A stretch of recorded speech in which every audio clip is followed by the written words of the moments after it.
Depuis le 11 mai, les centres sociaux sont autorisés à réouvrir. Découvrez le témoignage d'un centre social qui raconte comment se passe la réouverture.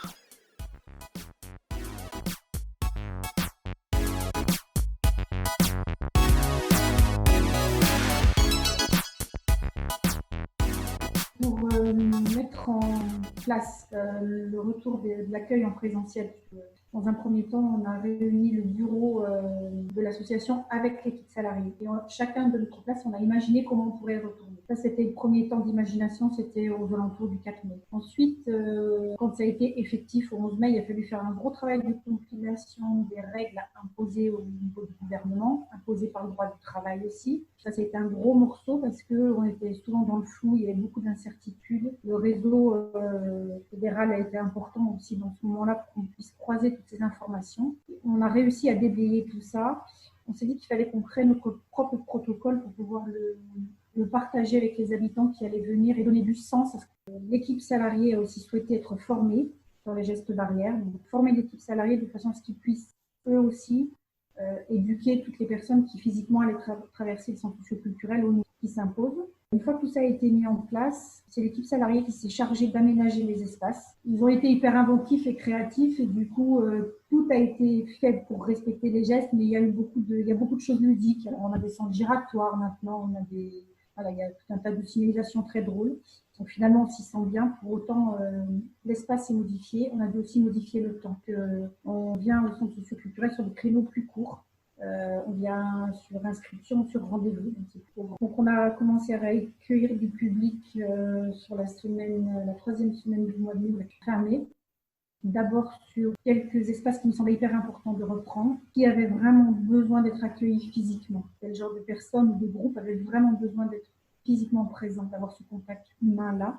Donc ça a été d'abord fait sur ces créneaux ou ces publics-là.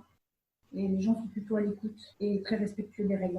Il y avait sans doute aussi, quand je dis ça, c'est l'idée de retrouver un peu de repères de normalité, entre guillemets. Retrouver un endroit qu'on connaît bien, même s'il est modifié, mais on vient y chercher est toujours présent. Dans les changements des approches du centre socioculturel, les choses qui ont changé, c'est encore relativement frais pour vraiment faire des constats, mais moi j'ai été assez inquiète pour le fait qu'on a eu beaucoup de relations pendant le confinement avec les habitants, les salariés, mais c'était des relations assez duelles finalement entre deux. J'étais un petit peu inquiète sur la volonté toujours de faire collectif et au final on se rend compte que les gens ont besoin de ça. Donc vraiment, ces espaces où on réunit les gens, où on les met ensemble au même moment, ça c'est renforcé. Et l'utilité du centre socioculturel, elle se trouve, le sens de ce qu'on fait, pour moi, ça a été renforcé pendant tout cet épisode traumatique qui n'est pas terminé. Et alors, c'est pas l'inverse, mais ce que moi je perçois de ma place d'administratrice, c'est que j'ai l'impression qu'on a bien redéfini nos mandats chacun, c'est-à-dire les salariés, quel mandat ils ont auprès des habitants, et nous les habitants, quel mandat on a en tant qu'administrateur ou que bénévole dans cette structure-là. Que du coup, on s'est moins mélangé, moins agité, moins émotionné.